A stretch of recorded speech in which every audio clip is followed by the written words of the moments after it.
So, before I get back to re examining and revisiting the Watts case, through his upbringing and his relationship with his parents and Shanann and Nicole Kessinger, I just want to touch on a few things. I'm observing or keeping an eye on or watching a few trials right now. One of them is the Karen Read trial, and I've got no idea what the outcome of that will be. I figure if the jury do not like her, and I don't know if they do or not, but I figure if they decide they don't like her, I think she might be in a bit of trouble. I believe if they look at it objectively, as I'm looking at it, then she'll be okay. Then she should be okay. But I've got no idea what 12 strangers or one judge is going to decide. So the Diddy trial has just started, and I'm going to refer to Diddy, the rap mogul, as Sean Combs. I personally don't see a way back for him. However, he's gotten off before, and he's got the money to afford very good lawyers, although I think some of his assets might even be frozen. However, I personally don't see a way back for him if the jury see that Cassie tape, as long as if they listen to the people that are going to come in and testify and take the stand and talk about their experiences with him. I just don't see a way back for him. I could be very wrong because he's gotten off before, but I currently at present don't see a way back for him. I think all the evidence is going to be there.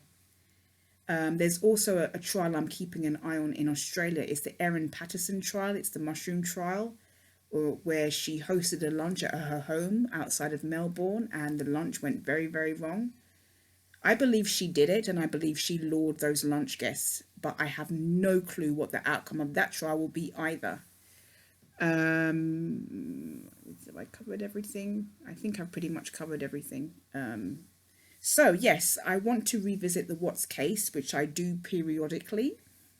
And I want to talk about Chris Watts in terms of his relationship with others and how the relationships he had with his parents, his mother, his father, Shanann, and Nicole Kessinger, the defining relationships in his life. I want to talk about how I think those relationships shaped him and influenced him. But I also want to say, this is basically what I think. I believe he did it, and I believe he did it alone. Don't believe he had any help from any co-workers, and I don't believe NK was involved. Could be wrong about that. A lot of people disagree with me on that. A lot of people believe that she was involved. My opinion on that is very, very unpopular, but that's just my opinion. I just don't see the evidence that she was involved. Now, she could have been. They could have had conversations that I never heard of, that, not every time that they were together was recorded, was it? So she could have been, but I don't see the evidence that she was.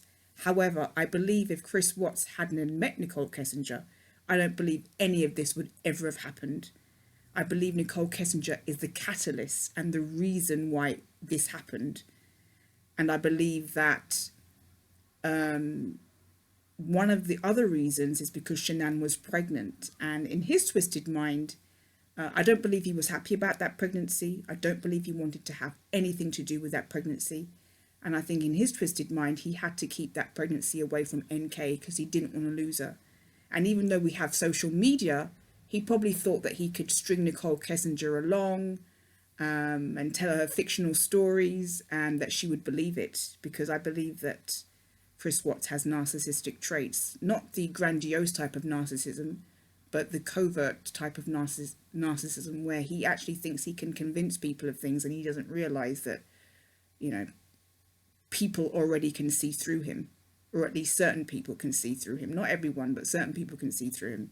I don't think his parents can see through him because they look at him through a prism. But I'll talk about that more in this podcast later on. Chris Watts knows that his parents are very gullible and want to see the best in him. And he knows he can manipulate his parents and string them along, just like Lori Vallow did with her family, saying, telling her sister Summer, how she's always protected her children and what a wonderful mother, a wonderful mother she is. And I think it's a type of same thing with Chris Watts. He thought he could fool his parents because his parents see him as this hardworking, loving father, loving person. And that might be one side to him, but it's not the complete side to him. And I think the fact that Chris Watts has changed his story, you know, there's been several different versions that he's told of what happened. I think to me that's indicative of the fact that he did do it rather than not. Because if you're so innocent, you don't need to change your story that many times. I also think we can look at it from different angles. I think if you watch videos of Shanann, people who watch videos of Shanann and don't like her, they're more sympathetic to Chris Watts, and more sympathetic to the Watts family. People who have the utmost sympathy for Shanann and her children are more likely to be less sympathetic towards Chris and more sympathetic towards the Rusek family. Personally speaking, I kind of see things from both sides more, and I'm more objective, and I'm more in the middle. I have absolutely, however, no sympathy whatsoever for Chris Watts, because he had other options and he decided to take what he thought was the easy way out. The fact that he's changed his story several times makes me feel even less sympathy for him than I already do. There's a lot of people who say, you know, who question, is he happier now than he was when he was at home in Colorado and married to Shanann? And that's an interesting question.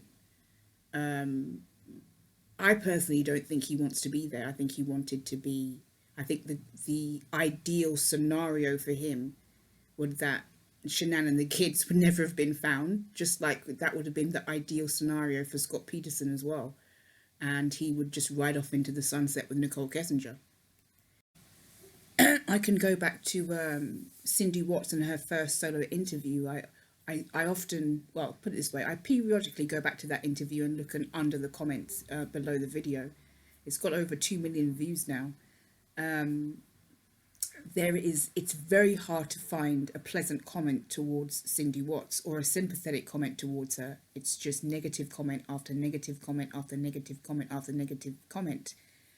And personally speaking, I don't believe her opinions have deviated or changed much over the years. I still think she believes that Chris Watts, her son, is the one to feel sympathy for. I think she feels sympathy for her son. I believe she's willing to overlook anything that he may have done wrong, even before what happened.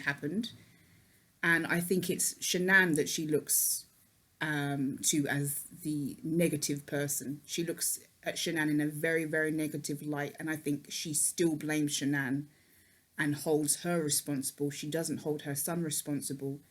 And I think that in relation to his parents, I believe that they both see their son as the sympathetic figure, as the good boy. I don't think they ever have held him responsible for anything. I think growing up, they put high expectations on him, which he dutifully fulfilled. And I think that made them feel proud of their son. And I think it fed particularly Cindy's narcissism, because there's a pride that she has in her son that reflects back to her.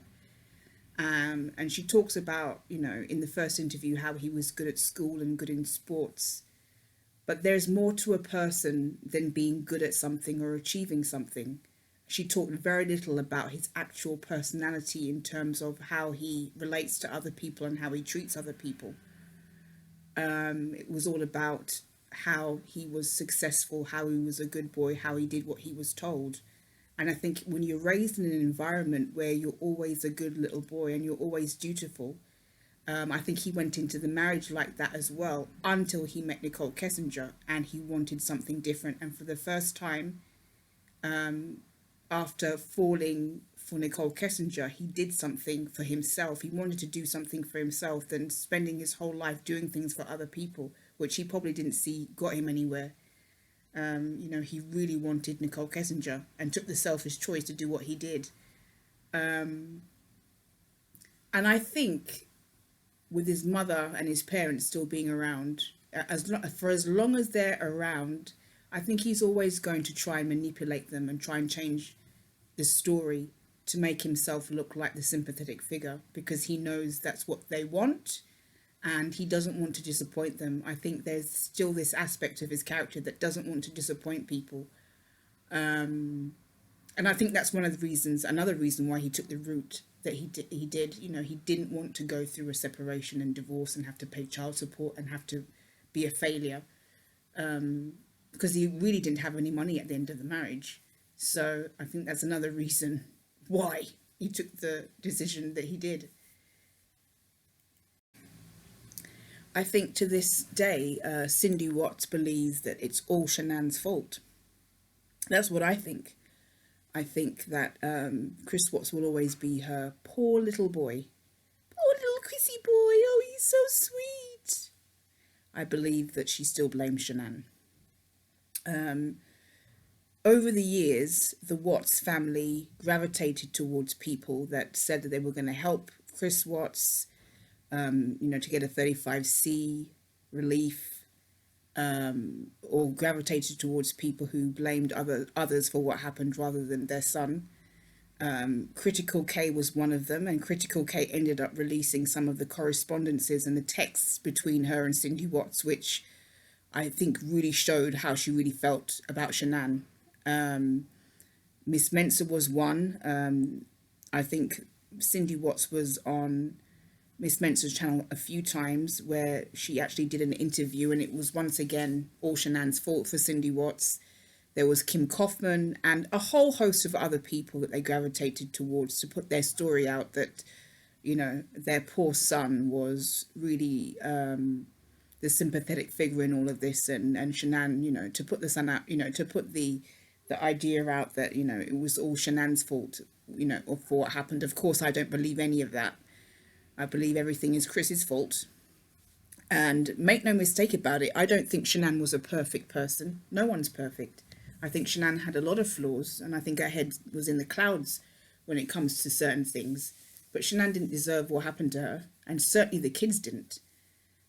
So, you can get married to an imperfect person, but that doesn't give you the right to then go and do what he did. Chris Watts wasn't perfect either. So yeah, I still think that the Watts family really don't hold their son responsible at all. And questions are raised. Do you think that some people will say, is he better off now than he was? Is he happier now? I don't think he's happy where he is. Like I said, I think he wanted to ride off into the sunset with NK. But he's got pen pals, his family come to visit him. And I think he may be settled. I don't know. Who knows what the future holds? But I know for a fact that, no one else is going to be held accountable for what happened. NK will never, ever, ever be sitting alongside him. And I know that's a very unpopular opinion, but that's the way it is. The case is closed, and nothing is going to reopen it. Not an opinion online, not what any creator says, not what Zowoki is doing, not what AD's doing. It's closed. Finished. Finito. Just heard that Cassie has taken the stand. That was very, very quick. I expected that to happen somewhere down the line, like, at least 2 or 3 weeks from now. But I think that they shouldn't drag this trial out. I think it should be short and to the point. And, they really don't need to put a lot of stuff on. They have what they need, in my opinion. Anyway, I think I'm going to leave it there for today. Thank you for listening. Thank you for watching. Thank you for your time.